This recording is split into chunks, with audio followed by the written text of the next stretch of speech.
And I'm saying, if you get into a position like Reagan in '86, you can do whatever that.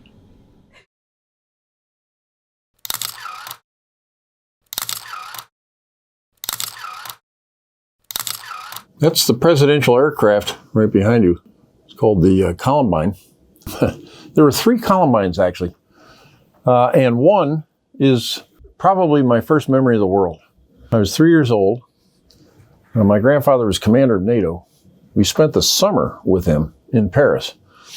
And we fly back aboard his command plane, the Columbine. And I can remember the plane, remember the flight, remember my grandmother, remember him boarding in his uniform. Anyway, that's me.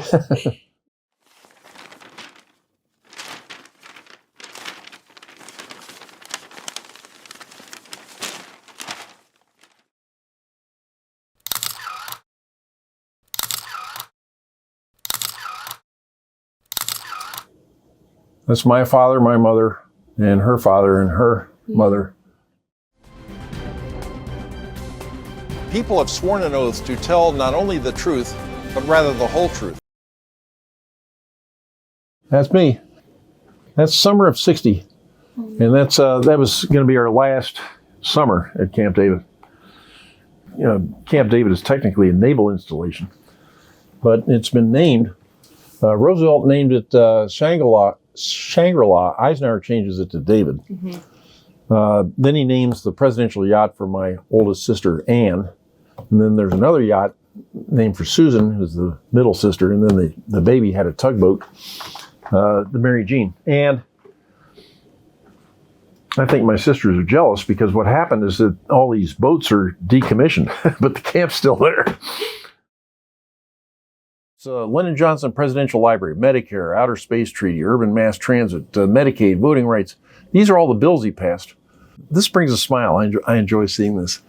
So I carry it into class, and if anybody is looking through binoculars or anything like that, wondering what this is, this is a promotion for going off to presidential libraries and having a good time. Did you finally get into this class? Did you finally get into this class? There you go. Okay.